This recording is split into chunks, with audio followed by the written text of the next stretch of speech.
Assalamualaikum warahmatullahi wabarakatuh. Anak-anakku semuanya, hari ini kita akan belajar bab selanjutnya, yaitu tentang tekanan zat cair. Sebelum kita belajar, silakan kalian berdoa masing-masing. Sehat semuanya ya, semoga kita dalam keadaan sehat dan pandemi ini akan segera berakhir. Kemudian dijauhkan dari segala mara bahaya. Anak-anakku semuanya, hari ini kita belajar tentang tekanan zat cair. Ini kelanjutan dari kemarin, yaitu tentang tekanan zat padat. Nanti kita akan belajar tentang tekanan zat cair dan zat gas sekalian ya, jadi selesai. Kemudian minggu depan kita akan belajar membahas soal. Anak-anakku semuanya, dalam zat cair kita nanti akan belajar tentang tekanan hidrostatis, hukum Pascal, dan hukum Archimedes. Yang pertama kita bahas yaitu tekanan hidrostatis. Tekanan hidrostatis merupakan tekanan yang disebabkan oleh zat cair yang diam, sehingga memberikan tekanan ke lingkungan sekitarnya. Jadi namanya tekanan zat cair, jadi menjadi objeknya yaitu zat cair, tapi zat cairnya adalah diam tetapi memberikan tekanan kemana? Ke lingkungan sekitarnya. Kalau ditulis persamaannya yaitu pH sama dengan Rho kali G kali H. Ini dibaca Rho ya, Rho kali G kali H. pH yaitu tekanan hidrostatis, Rho massa jenis zat cair, G percepatan gravitasi, H kedalaman. Berdasarkan persamaan tersebut dapat diketahui bahwa faktor kedalaman dalam massa jenis memegang peran penting dalam mempengaruhi nilai tekanan hidrostatis.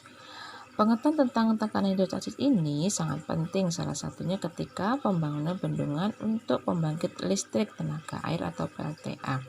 Jadi kalau kita membangun PLTA, bagian atau bendungan atau sungai ya nak ya, itu bagian bawah itu pondasinya sangat tebal. Kenapa? Karena semakin di bawah tekanannya semakin besar. Tekanan zat cair dipengaruhi oleh massa jenis zat cair, percepatan gravitasi, dan kedalaman. Makanya tadi rumusnya apa? Rho sama dengan G sama dengan H. Massa jenis, kecepatan gravitasi, dan kedalaman. Tekanan zat cair tersebut dinamakan tekanan hidrostatis. Tekanan hidrostatis dapat dimanfaatkan dalam kehidupan manusia. Salah satunya apa? Yaitu alat yang namanya water pass. Water pass itu kayak apa? Ini ya. Kalau mau sederhana seperti apa? Seperti ini. Ada selang putih bening, kemudian dibengkokkan, ditempelkan di tembok, dikasih air. Nanti sisi kanan dan sisi kiri maka akan sama, kemudian bisa ditarik garis lurus. Ini biasanya untuk mengukur ya tukang-tukang. Kemudian bejana berhubungan adalah benda yang mempunyai lubang permukaannya yang berbeda dan diisi dengan zat cair. Bejana hubungan adalah benda yang mempunyai lubang permukaan yang berbeda dan diisi dengan zat cair. Contoh bejana berhubungan antara lain ada kendi, ceret, teko, dan selang air. Kalau di rumah kalian ada ceret ya, ceret itu teko yang isi ya untuk mengisi air minum. Nah, itu merupakan bejana karena apa? Karena ada yang corong depan itu ya untuk keluarnya air. Nah, itu kan bentuknya berbeda. Nah, itulah namanya bejana, dua lubang yang berbeda. Atau selang berisi air. Hal yang menarik untuk diperhatikan pada bejana berhubungan adalah zat cair pada kedua lubang permukaan memiliki ketinggian yang sama. Hal yang menarik untuk diperhatikan pada bejana berhubungan adalah zat cair pada kedua lubang permukaan memiliki ketinggian yang sama. Peralatan ilmiah yang termasuk jenis bejana berhubungan dinamakan dengan pipa U. Zat cair memiliki massa jenis yang sama. Jika dituangkan dalam pipa U akan diperoleh tinggi permukaan yang sama. Namun jika dituangkan zat cair dengan massa jenis berbeda, maka tinggi permukaan akan berbeda. Berdasarkan persamaan tekanan hidrostatis, dibuat rumusan yang menghubungkan kedua jenis zat cair sebagai berikut. Ya, PA sebanding dengan PB. PA rumusnya Rho kali G kali H. Jadi Rho A G H A sebanding dengan Rho G H, tapi yang B Rho B G dikali H B. Ya, kalau G-nya nggak ada dicoret. Kemudian jadi tinggal Rho kali G, Rho kali H, Rho kali H.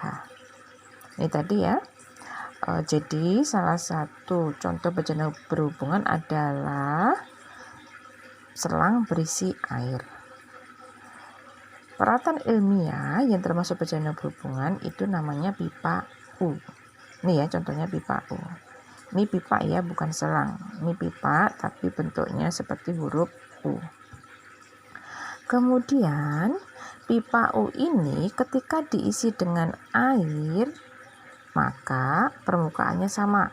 Ini ya, ini A, ini B, ini A, sama dengan ini ya nanti ya. Ini B, ini A. B dan A mempunyai permukaan yang sama. Ketika ditarik maka akan membentuk garis lurus. Ketika ditarik maka akan membentuk garis lurus. Ketika diisi dengan zat cair yang sama maka akan membentuk permukaan yang sama. Namun jika dituangkan zat cair dengan massa jenis berbeda, maka tinggi permukaan akan berbeda. Contohnya apa? Ini ya. Ini air aja dituangkan maka tingginya sama. B sama A tingginya sama. Ketika minyak lagi dimasukkan, maka ternyata air tadi naik. Nah, karena ketekan sama minyak. Minyak dan air itu adalah zat cair, sama-sama zat cair, tapi massa jenisnya berbeda. Paham? Minyak dan air merupakan zat cair, tapi massa jenisnya berbeda. Ini namanya tekanan hidrostatis, tekanan zat cair dalam keadaan diam. Paham nak ya? Minyak ini akan menekan air. Ya, pertama kan sama. Kemudian setelah dikasih minyak, ternyata minyak ini bisa menekan air ke atas. Nah, jadi ini minyak ini namanya H minyak. Yang sebelah sini namanya H air. Kalau yang ini namanya air. Nah, ini saja sudah membuat pipa U dengan sederhana. Bahannya yaitu dari selang. Nah, ini ya. Ini judulnya pipa U yang diisi dua zat berbeda. Ustazah bikin ini dari gabus ya, ada banyak gabus, kemudian ada selang. Ya, ada selang biasa Ustazah bentuk U, kemudian ini pakai solasi. Yang pertama ini sudah ya, seketika sudah menjadi huruf U seperti ini. Sudah, perhatikan ya. Ustazah tempel nih ya, selangnya kita tempel. Ini ada gabus, kemudian Ustazah tempeli dengan pipa, kemudian Ustazah solasi dibentuk U. Ini kita anggap menjadi pipa U. Ya, tapi kalau pipa U yang asli bukan dari selang ya, Nak ya. Kemudian kita siapkan air. Ya, ada air, kemudian ada minyak. Nah, air dan minyak ini merupakan zat cair. Ini air, ini minyak. Sama ya, ini minyaknya Ustazah itu minyak kelapa. Minyak kelapa itu bening. Berbeda dengan minyak sawit ya, Ustazah pakainya minyak kelapa ini ya di rumah. Kemudian ini air, ini ya, ini tadi air, ya, ini ada air, ini ada minyak. Kemudian air ini Ustazah tetesi dengan pewarna, tuh ya. Ini pewarna makanan ya, kebetulan ini ada pewarna makanan di rumah. Pakai Sumba juga bisa kalau ada yang mau mencoba di rumah ya. Pakai Sumba. Ini kebetulan warnanya hijau.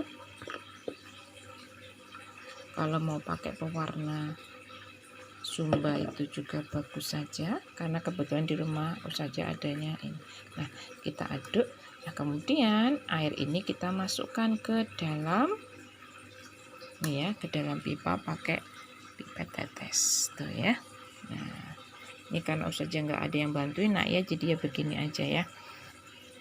Ya, setelah itu kita masukkan air dulu, warnanya hijau.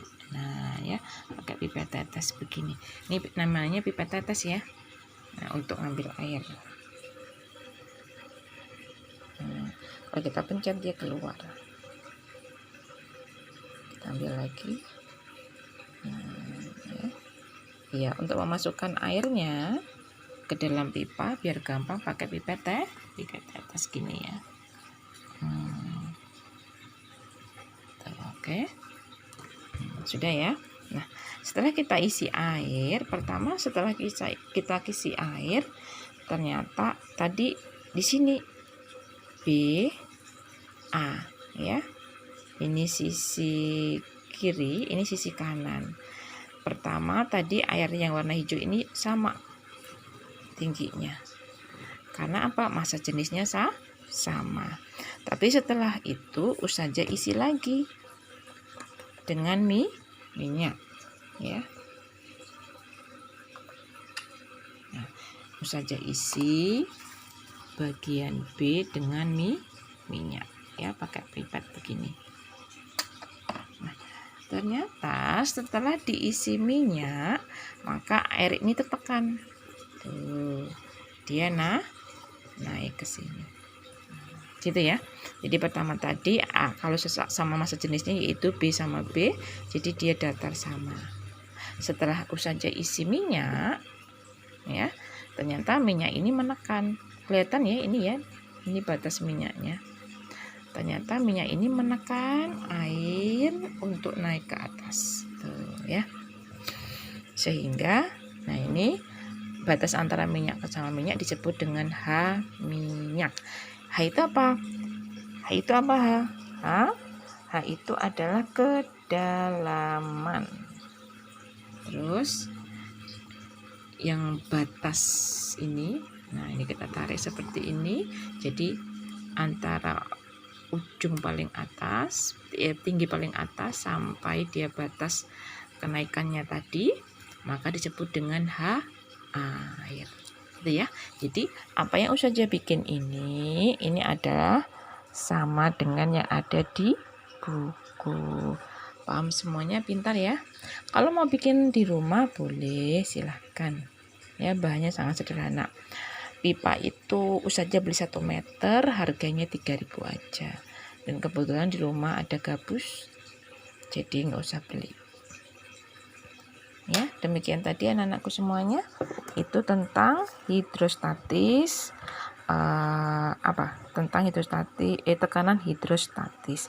Makanya ya, kalau berdasarkan rumus adalah PA sama dengan PB.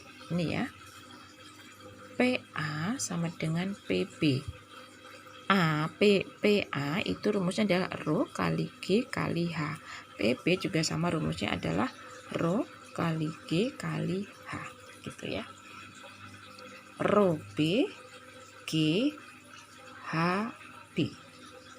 Kenapa G-nya kok nggak ada B-nya? Karena G itu di mana-mana sama ya. Kalau nggak 9,8 atau 10 kayak gitu, nanti tergantung di soal. Sudah?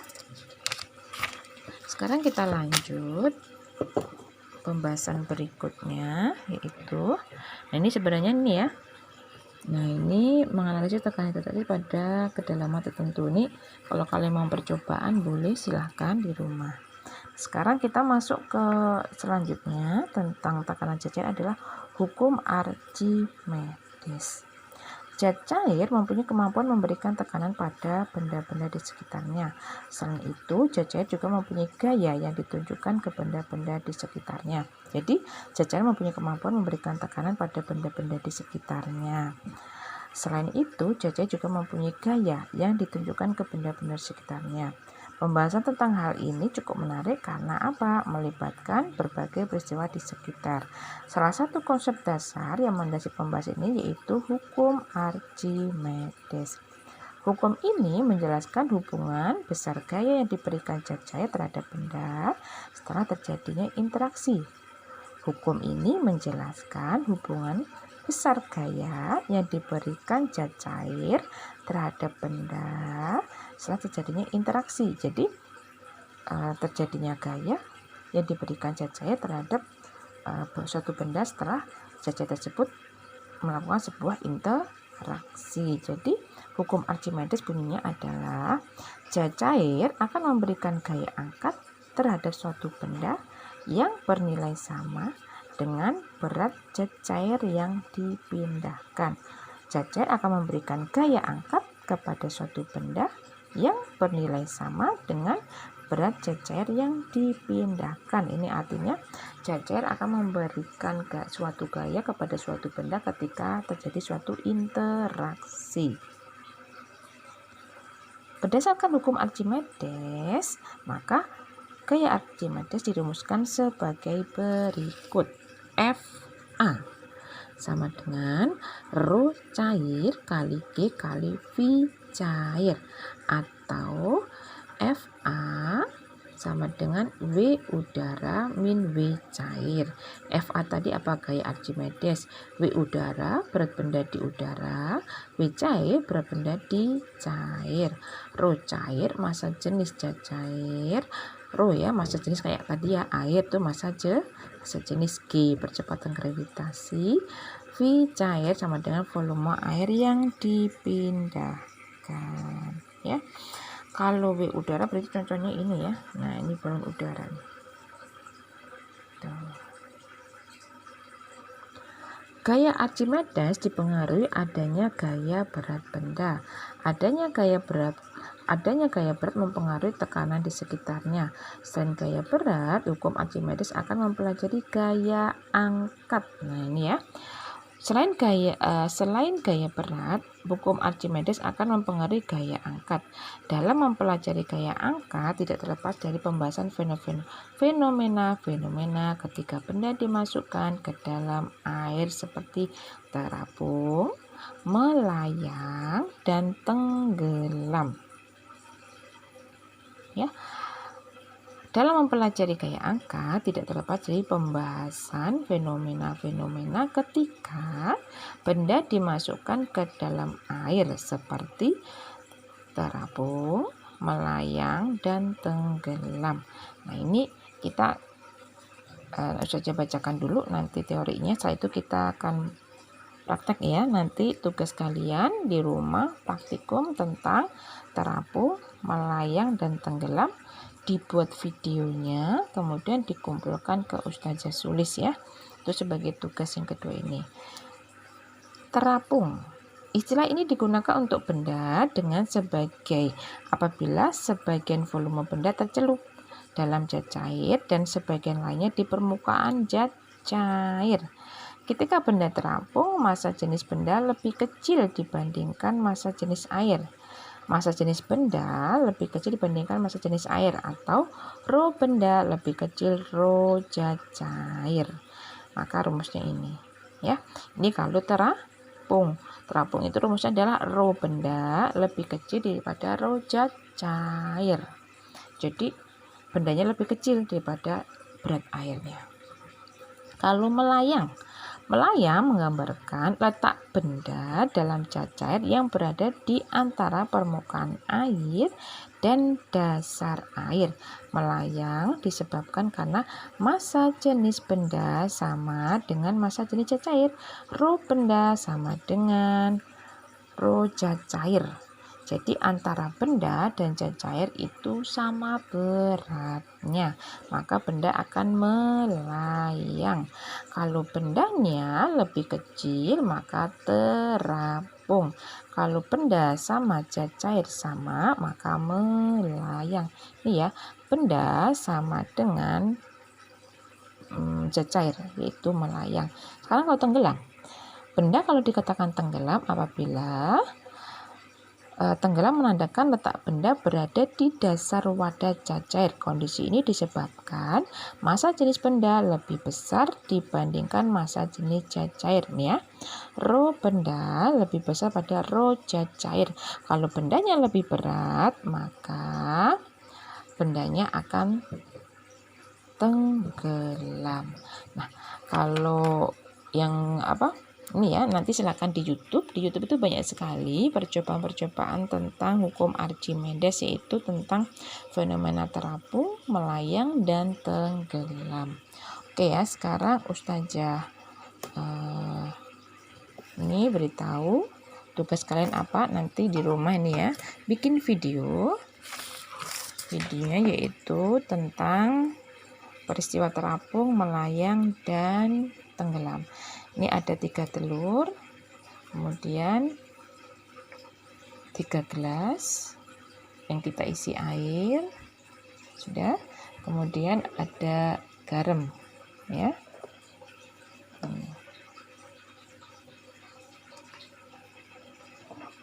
Ya, ini garam dapur biasa. Jadi bahannya apa? Bahannya sederhana saja, Ada 3 telur, ada air, gelas, kemudian diisi air, kemudian dan garam. Setelah itu sendok. Nah, ya. Nah, gini. Tadi ini ada telur. Ini namanya zat benda. Ya, ini zat benda padat ya. Kalau ini kalau air berarti zat cair. Kalau di buku tadi namanya ini ya. Massa jenis zat cair dan massa jenis benda. Nah, ini ya, massa jenis benda dan massa jenis zat cair. Ini zat cair, ini massa zat benda.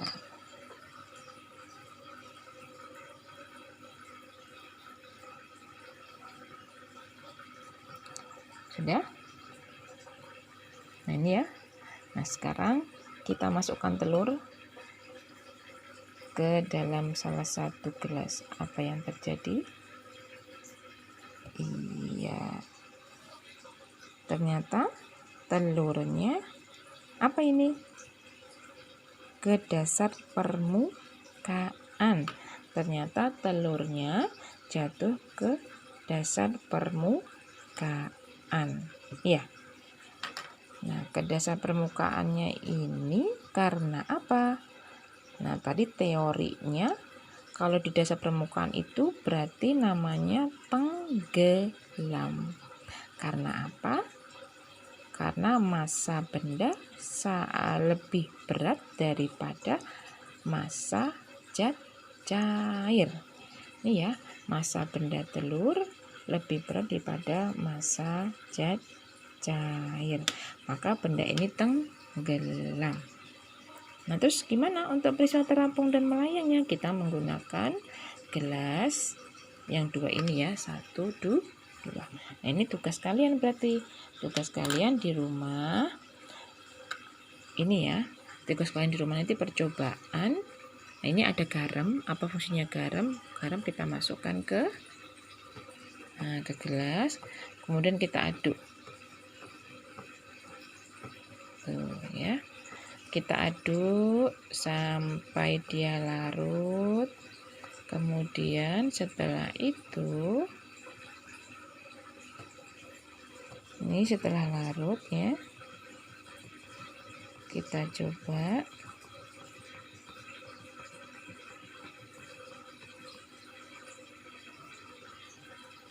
Ya, kita masukkan telur, kita masukkan.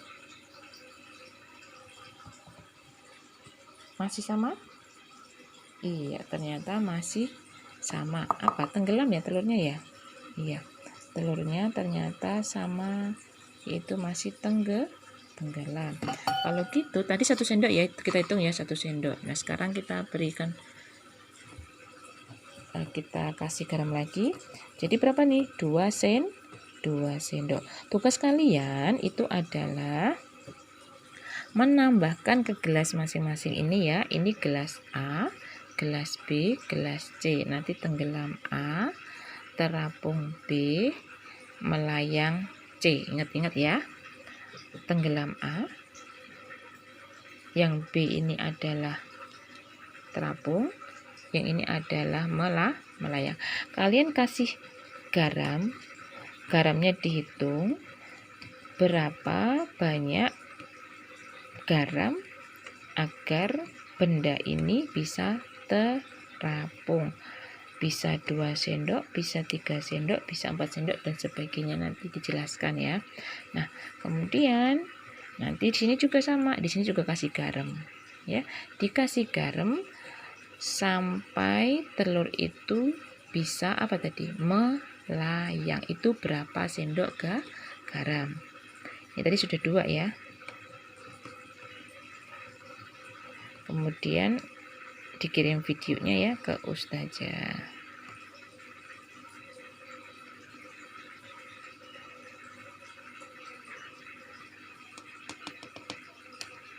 Kita coba lagi. Iya, berbeda ya. Alhamdulillah. Nah,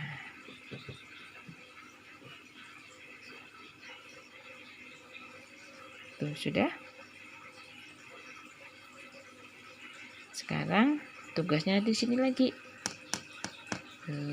Ya, yang C. Nah, nanti dijelaskan berapa sendok yang untuk gelas ketiga. Nah, itu anak-anakku semuanya, ini adalah untuk mengetahui peristiwa fenomena-fenomena yang berhubungan dengan hukum Archimedes ya. Ada namanya peristiwa terapung, melayang, dan tenggelam.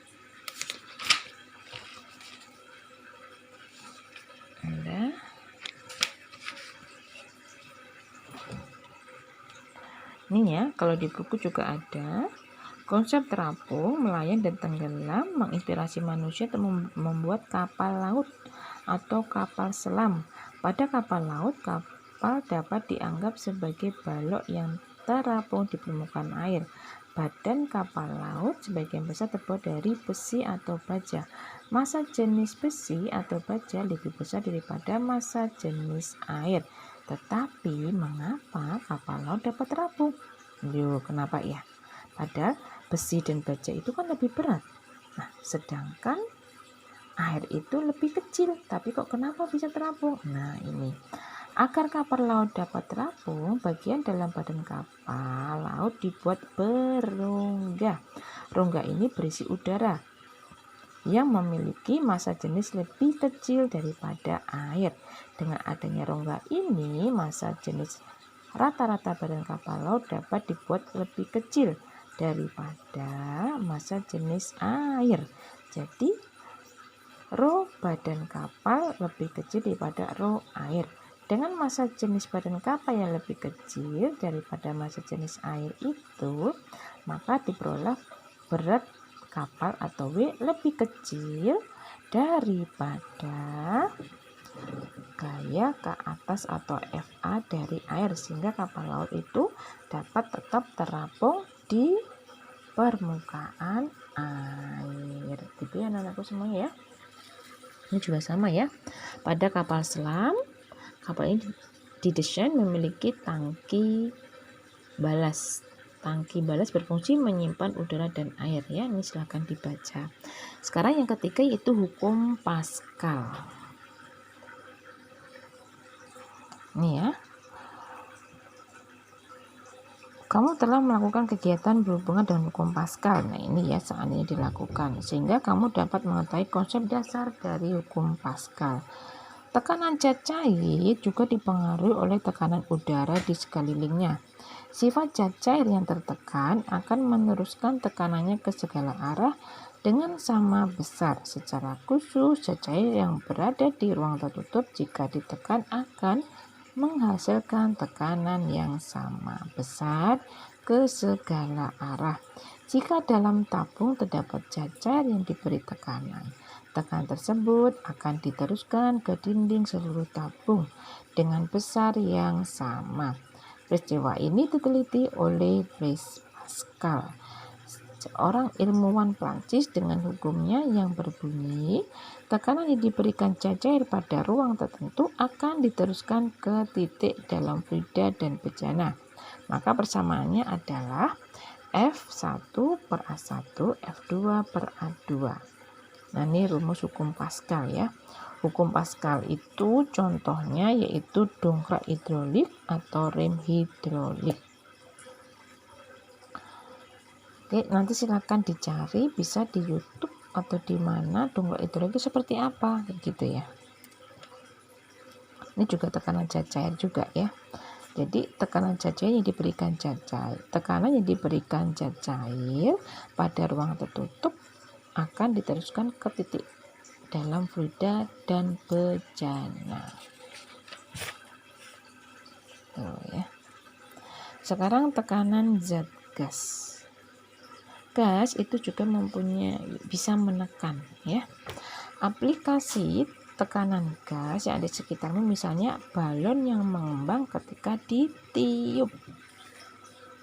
Udara yang merupakan zat gas akan memberikan tekanan pada dinding balon sehingga balon mengembang. Nah, ini ada percobaan sedikit, percobaan sederhana tentang tekanan udara ya. Ya, tekanan tidak hanya dimiliki oleh zat cair, zat padat. Udara yang mempunyai berat pun memberikan tekanan. Tekanan ini biasa disebut sebagai tekanan atmosfer. Alat yang digunakan untuk mengukur tekanan udara dinamakan barometer. Tekanan udara dirumuskan sebagai berikut. P udara sama dengan P hidrostatis. PU sama dengan pH. Tekanan hidrostatis tadi rumusnya Rho kali G kali H. Nah ini ya. Ini. Kemudian tekanan udara dipengaruhi oleh ketinggian tempat. Tekanan ini berkurang 1 mm Hg setiap kenaikan 10 meter dari permukaan laut. Dengan kata lain, setiap kenaikan 100 meter terjadi pengurangan tekanan sebesar 1 cm Hg. Rumusnya sebagai berikut. H sama dengan 76 kurangi PT dikali 100 per meter cm Hg. Nah ini kita aplikasikan nanti ke rumus ya. Ini contoh rumusnya sayang pintar lah. Nanti silahkan dipelajari. Nah ini kita belajar tentang teori. Nanti untuk rumusnya, untuk pertemuan yang akan datang lagi, tugas kalian di rumah tadi adalah membuat percobaan secara sederhana tentang fenomena terapung, tenggelam, dan melayang. Kemudian tugasnya itu nanti di video, kemudian diterangkan untuk menjadi melayang itu berapa sendok, untuk terapung itu berapa sendok garam gitu ya. Jadi semakin banyak garamnya maka zat cair itu semakin berat gitu ya. Nah, terima kasih anak-anakku semuanya. Itu tadi adalah pembelajaran hari ini tentang tekanan zat cair. Selamat mengerjakan tugas, tolong tugasnya dikerjakan. Tugas yang pertama kemarin banyak yang tidak mengerjakan, tolong dikerjakan tugas yang kedua ini dengan sungguh-sungguh. Ini nilai keterampilan ya, jangan sampai nggak ada nilainya. Nanti kalau nggak ada nilainya berarti nilainya kosong ya. Ustazah sangat sulit sekali membuat nilai-nilai ya. Ini kenaikan kelas ya, tolong diperhatikan betul-betul, tugasnya dikerjakan. Terima kasih anak-anakku semuanya atas perhatiannya. Mari kita membaca hamdalah, alhamdulillah untuk mengakhiri pembelajaran ini. Terima kasih. Assalamualaikum warahmatullahi wabarakatuh.